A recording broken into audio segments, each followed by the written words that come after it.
చాలామంది ఆహార పదార్థాలు చూడ్డానికి కలర్ఫుల్గా కనిపిస్తేనే వాటిని తినడానికి ఇష్టపడతారు. అందుకే చాలా రకాల వంటకాల్లో ఫుడ్ కలర్స్ కూడా ఒక భాగమైపోయాయి. అయితే వంటకాల్లో ఎక్కువగా ఉపయోగించేది మాత్రం రెడ్ ఫుడ్ కలర్. మరి ఈ రెడ్ ఫుడ్ కలర్ ఎలా తయారు చేస్తారో తెలుసా?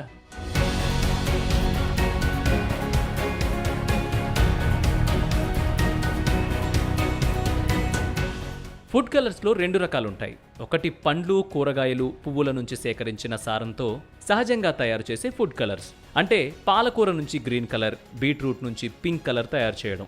రెండవది రసాయనాల మిశ్రమంతో కృత్రిమంగా తయారు చేసిన ఫుడ్ కలర్స్. రెస్టారెంట్స్లో ఎక్కువగా వాడేది కూడా ఈ కృత్రిమంగా తయారు చేసిన రంగులే. అయితే ఇప్పుడు మార్కెట్లో లభించే రెడ్ ఫుడ్ కలర్ను కార్మైన్ అని కూడా పిలుస్తారు.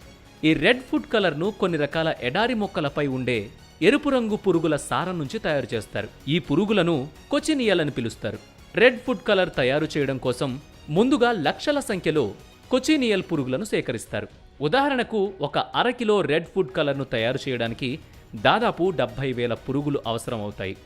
ఇప్పుడు ఈ రెడ్ ఫుడ్ కలర్ శాకాహారమా, మాంసాహారమా అనేది తినేవారే ఆలోచించుకోవాలి మరి.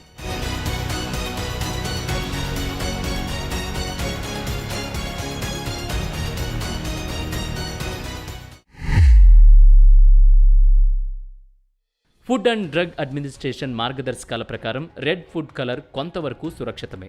అయితే ఈ ఫుడ్ కలర్ను ఒక పురుగు సారం నుంచి తయారు చేయడం వల్ల అలర్జీలు వచ్చే ప్రమాదం ఉంది. రెడ్ ఫుడ్ కలర్ ఎక్కువగా తీసుకునే వారికి మైగ్రేన్ వచ్చే ప్రమాదం కూడా ఎక్కువేనని నిపుణులు చెబుతున్నారు.